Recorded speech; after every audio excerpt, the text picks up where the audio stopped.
A lot of the time, and kind of in the market, people will consider a DAO to be that decentralized organization, and they don't necessarily connect it with the either entities or the protocols that they relate to as independent bodies to some extent. So a DAO itself can have varying levels of influence, and that can be kind of set in the nature of the DAO and its purpose to what it is relating to. You could have a DAO that is very purely kind of, only voting over, say, reward rates or yields that link to a DeFi protocol.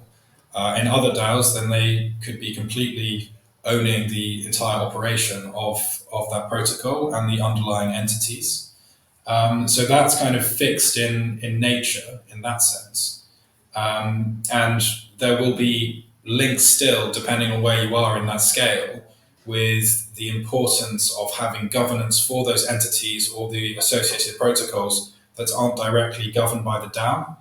And that leads on to kind of many conversations with governance and the need for independence within that. It's the same for how DAOs effectively progress to become decentralized. So you can have the idea or vision of where a DAO should get to on that scale.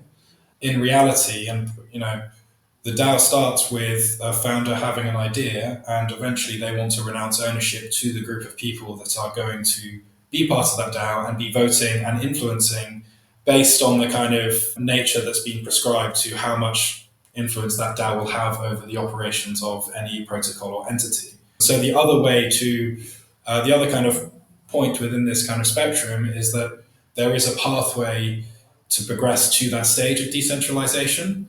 And in order to enable that to happen, there needs to be good governance, there needs to be transparency and independence, and kind of building trust in those in the founders of a protocol, and whether their intent is truthful and honest to the people they are getting on board as the community. So, that is fundamental.